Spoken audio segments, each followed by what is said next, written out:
Welcome to Essential 100, our journey during 2023 through the message of the Bible in 100 readings. Our readings are taken from Whitney T. Cunningham book, Essential 100, published by Scripture Union. Each week we have a reading from the Old Testament and one from the New to help us reflect on the message of the Bible, God's love for us in Jesus Christ.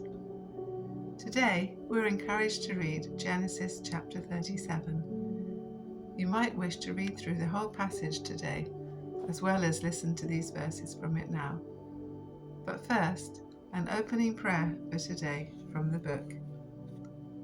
Lord, I really enjoy having this opportunity to be close to you. Please help me to understand what I read and what you want me to do in response. Genesis 37.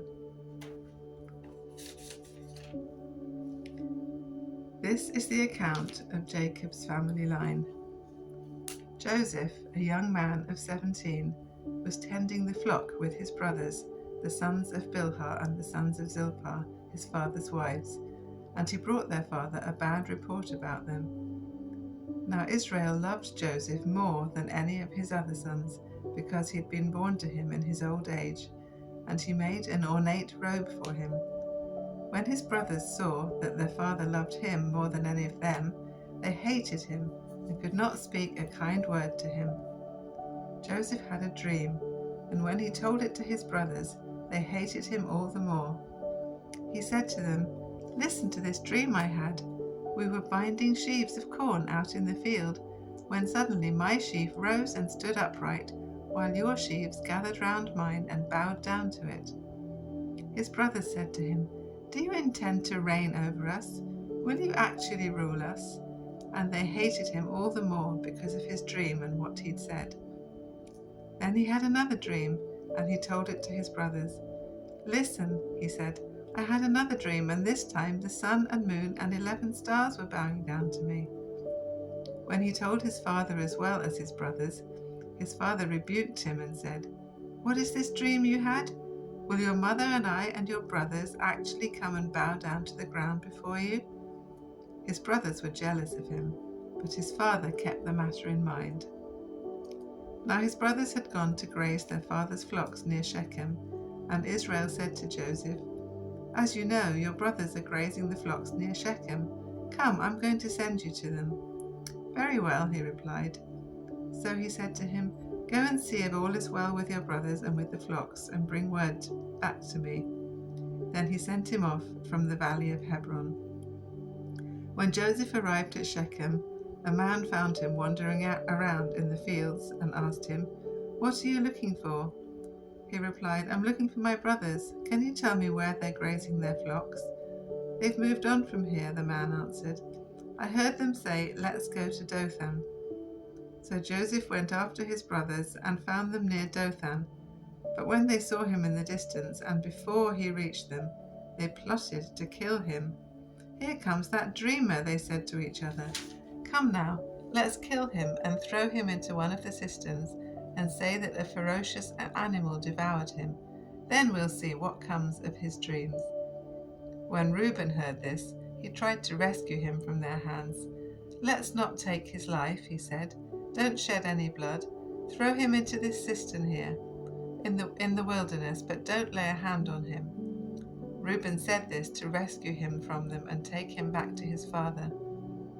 So when Joseph came to his brothers, they stripped him of his robe, the ornate robe he was wearing, and they took him and threw him into the cistern.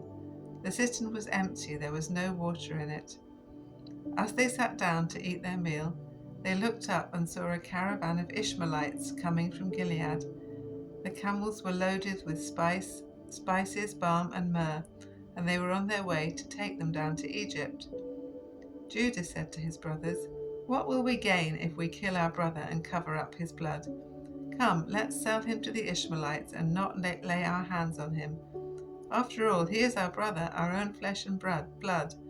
His brothers agreed. So when the Midianite merchants came by, his brothers pulled Joseph up out of the cistern and sold him for 20 shekels of silver to the Ishmaelites, who took him to Egypt.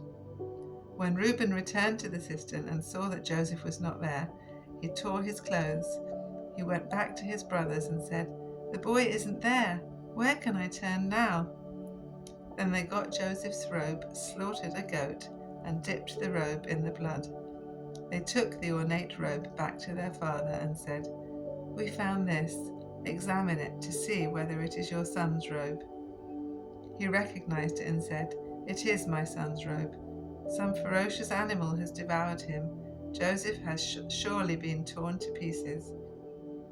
Then Jacob tore his clothes, put on sackcloth, and mourned for his son many days.